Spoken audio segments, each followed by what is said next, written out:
Hello, Charlotte. The idea behind this show?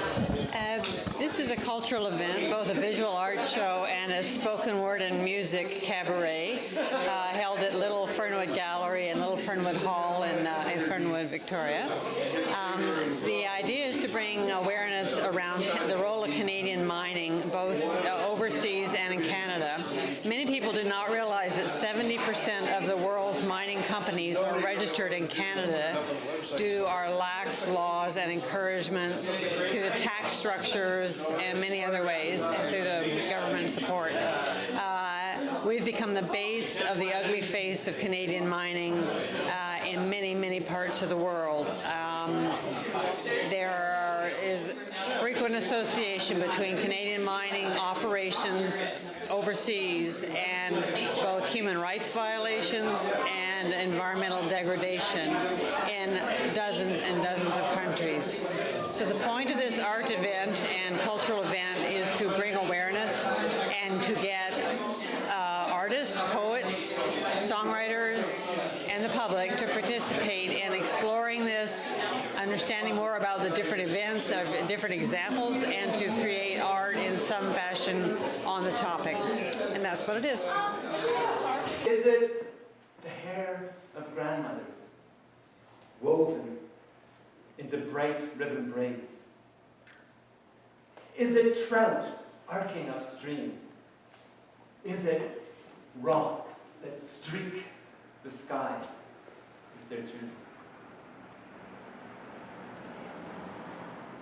What is gold? Is it maize that rises in fields, in names that stroke the tongue? Elote, choclo, mazorca. Is it sunlight flashing off corrugated roofs into courtyards where roosters flaunt their primeval hues?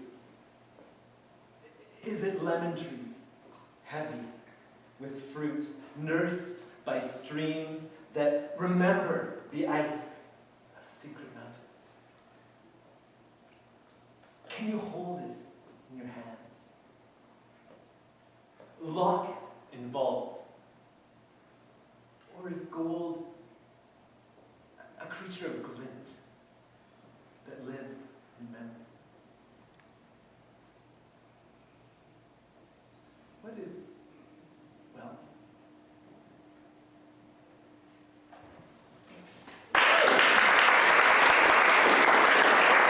Mining property called El Dorado, which Vancouver-based Pacific Rim wanted to exploit. There was a presidential moratorium declared on mining development in El Salvador.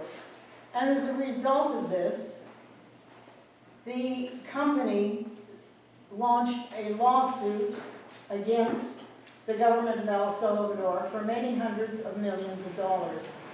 Its recent controlling interest in this company has recently been bought by Australia-based Ocean Gold, which has a particularly nasty history, particularly in the Philippines. So it's going to carry out the tradition of the Pacific Rim of trying to force El Salvador's government to pay them more money than their health budget, or to allow them to exploit this gold mine.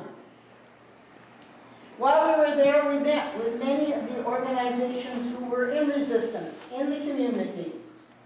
And there were people there who had been beaten, tortured, and many who had been threatened. And I wanted to read you two poems about two of the community activists who were in resistance to the mining. The first one is Dora, and this is Dora's Christmas in 2009. Waking up early to catch the hen she'd been plumping up, Dora loves the cool of the morning. The banana plants rustle and scrape their leaves together.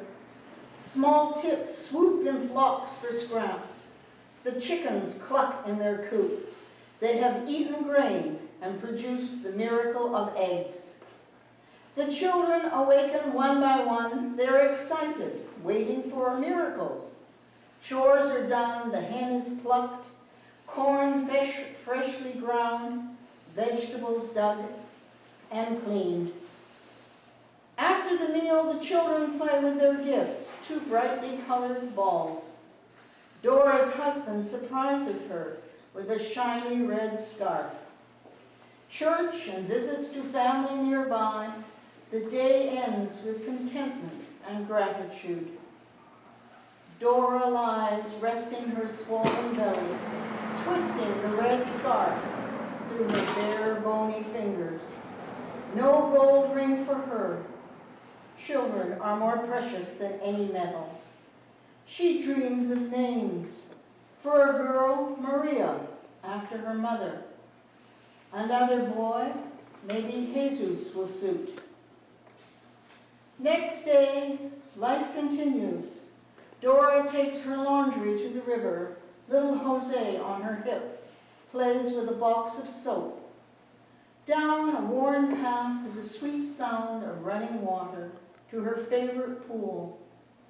Water so clear she can see each grain of sand glistening beneath her feet. Downstream are other women, bathing and washing as children shriek in their splashing games.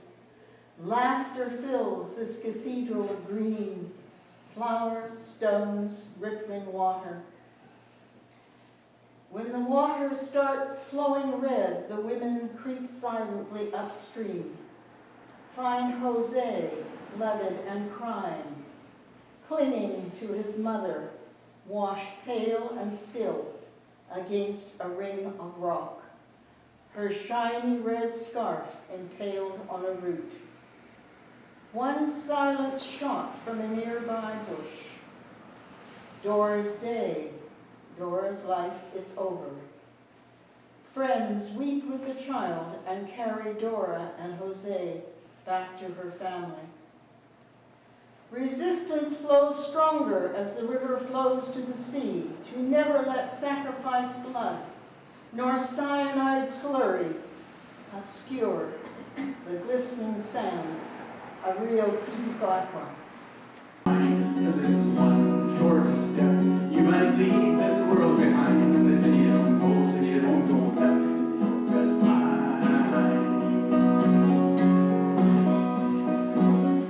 well, I heard it whispered in the light of dawn, that mountains sometimes move, and that bodes ill for the worn and shivering. Oh, what you gonna lose? Oh, my son, when the deep cold runs, turn your back on the mine on the hill, 'cause of the dust and the dark and the gas don't get you, then the dreams of the bus will.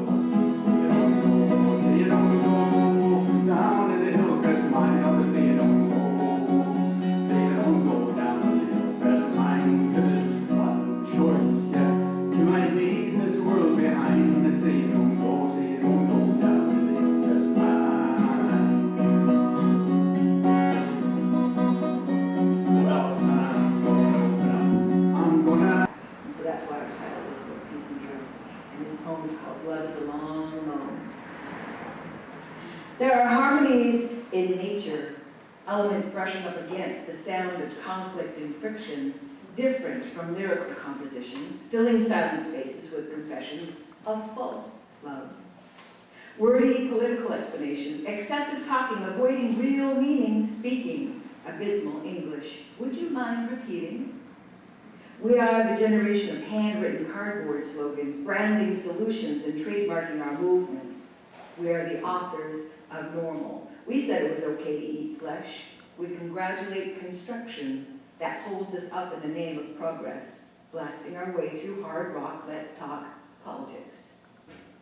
I enjoy a flagless landscape, somewhere where no one has laid claim, somewhere where crown land and treaties forgot. Make room for music.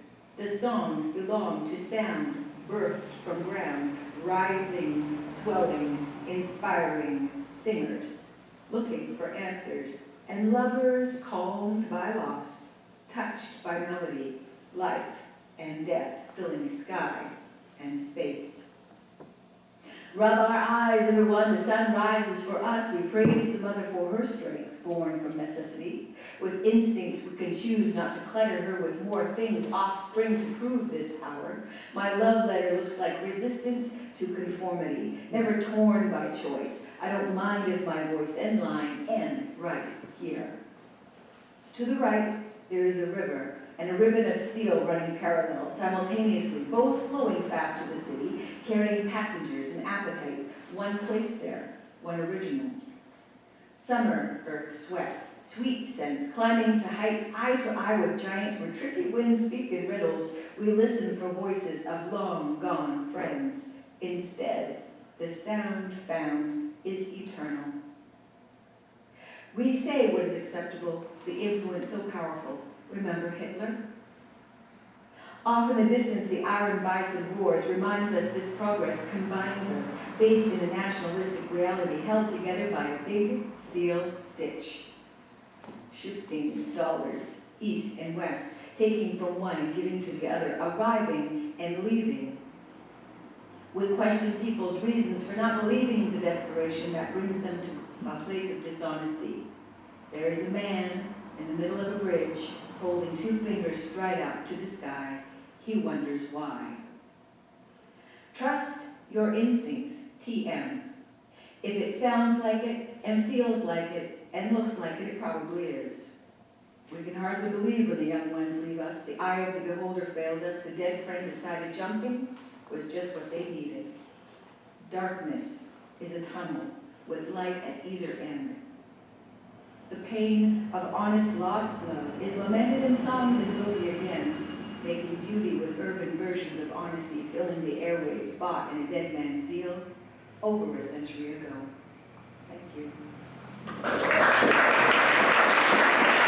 Must stand firm in our resolve and fully in our love, our heartwood pure, our branches interwoven. We must stand in front of government offices and noisily outside corporate boardrooms. We must stand directly in the path of the bulldozers, the trucks, the tractors. We must stand on our neighbors' doorsteps, have those tough conversations for water, the life, the land. We must stand back to watch our children play in the surf, in the forest, in the sand.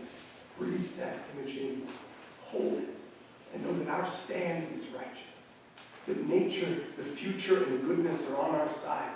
So take this to heart and know that that is where the fire is starting, and the earth, the air, and the water are already with us. So add our love and determination, and now we have the elements of victory. Thank you.